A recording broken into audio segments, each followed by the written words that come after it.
Effondrement d'un viaduc en Italie, pourquoi la tragédie a-t-elle été possible? Dossier et effondrement d'un viaduc en Italie. 8. Un viaduc construit à la fin des années 1960 s'est partiellement écroulé ce mardi, tuant au moins 35 personnes, mais ouvrant aussi des débats sur les causes de ce drame et l'état général des infrastructures. L'effondrement meurtrier de Gênes a choqué ce mardi toute l'Italie et bien au-delà de ses frontières. Une section d'environ 80 mètres de long du pont Morandi, sur l'autoroute A10 qui mène à la frontière avec la France, s'est effondrée vers 11h30, 9h30 GMT, alors qu'un violent orage s'abattait sur la région de Gênes. La tragédie a emporté d'un seul coup la vie d'au moins 35 personnes, selon un bilan encore provisoire communiqué dans la soirée par les pompiers, mais a également relancé les débats concernant la maintenance des infrastructures du pays.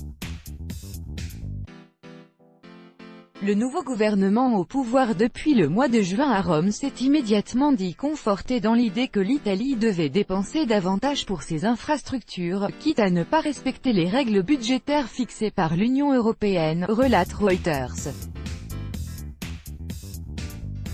Nous devrions nous demander si le respect de ces limites de déficit budgétaire, NDLR, est plus important que la sécurité des Italiens. De toute évidence ce n'est pas le cas, a déclaré Matteo Salvini à des journalistes pendant un déplacement en Sicile. Le secrétaire d'État aux infrastructures et aux transports, Eduardo Ricci, issu comme Salvini de la Ligue, a renchéri sur le même thème. Les habitants de Gênes empruntent ce pont 2 fois par jour. Nous ne pouvons pas vivre avec des infrastructures construites dans les années 1950 ou 1960, a-t-il déclaré à la chaîne Sky News 24.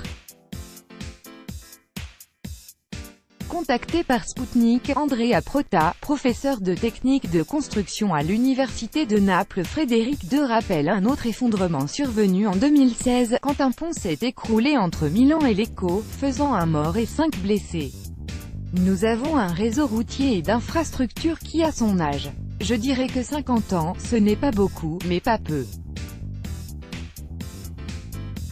Comme c'est le cas des voitures, les ponts et les bâtiments doivent aussi être soumis à des contrôles et observés.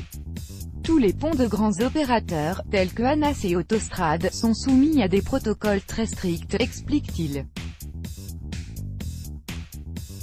Le professeur appelle à garder son calme, rassurant de la sécurité des infrastructures, mais évoque tout de même des problèmes de gestion des fonds destinés à l'entretien. De toute évidence, les infrastructures qui sont si critiques au fil du temps se détériorent. S'il y a des ponts, il y a aussi l'aspect de l'augmentation du trafic. À mon avis, ce sont des cas individuels et non un problème général, poursuit-il. Et de conclure, ce qui s'est passé est très grave et très triste. Nous attendons l'enquête qui aidera à comprendre les causes de l'accident. Le ministre des Transports, Danilo Toninelli, a promis à la télévision que toute la lumière serait faite sur les causes du drame de Gênes. Ce genre de tragédie ne peut pas se produire dans un pays civilisé, a-t-il dit. Le ministre a promis que les responsables de l'accident devraient rendre des comptes, en particulier si l'enquête démontre un défaut d'entretien de l'édifice.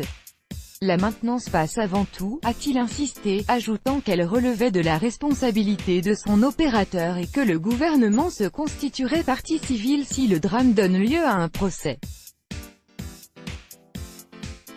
L'opérateur de l'A10, Autostrade Per Italia, a rappelé pour sa part que d'importants travaux de rénovation avaient été menés sur le viaduc en 2016.